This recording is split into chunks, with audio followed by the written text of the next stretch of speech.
वाळवा तालुक्यातील हजारो युवक, पदवीधर आणि विद्यार्थिनींनी उरण ईश्वरपूर येथील ऐतिहासिक कचेरी चौकात दिल्लीच्या जंतर मंतर आंदोलनात विद्यार्थिनींना अमानुष मारहाण केल्याचा तीव्र निषेध करून केंद्रीय शिक्षण मंत्री धर्मेंद्र प्रधान यांच्या राजीनाम्याची जोरदार मागणी केली आहे। यावेळी विद्यार्थ्यांना आतंकवादी म्हणणारे सदाभाऊ खोत यांच्यावर विद्यार्थिनींनी प्रखर टीका करत त्यांनी विद्यार्थ्यांची जाहीर माफी मागावी, आमदारकीचा राजीनामा द्यावा अशी मागणी केली आहे। जोपर्यंत राजीनामा देत नाही तोपर्यंत ठिय्या आंदोलन चालू ठेवण्याचा निर्धार विद्यार्थ्यांनी यावेळी व्यक्त केला।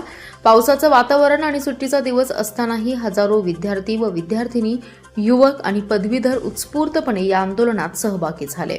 सकाळी वाळवा पंचायत समितीच्या आवारात हजारो विद्यार्थी, युवक आणि पदवीधर जमा झाले।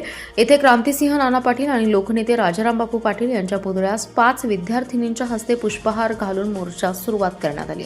विद्यार्थ्यांनी छत्रपती शिवाजी महाराज, डॉक्टर बाबासाहेब आंबेडकर, राजश्री शाहू महाराज, महात्मा फुले, सावित्रीबाई फुले, भगतसिंग यांच्या तस्विरी हातात घेतल्या होत्या। त्यांच्या नावाने जय जयकार करताना घोषणांनी परिसर दणाणून सोडला।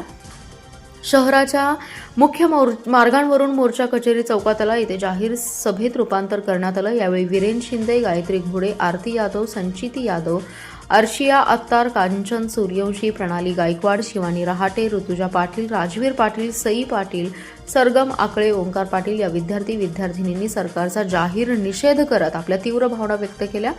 सकाळी जाहीर निषेध आणि ठिय्या आंदोलन करण्यात आलं। मात्र थोड्याच वेळात धर्मेंद्र प्रधान यांनी राजीनामा दिला असल्याचं वृत्त आलं। त्यावेळी कार्यकर्त्यांनी फटाक्यांची आतिषबाजी करून साखर वाटून आनंदोत्सव साजरा केला। यानंतर ठिय्या आंदोलन स्थगित करण्यात आलं।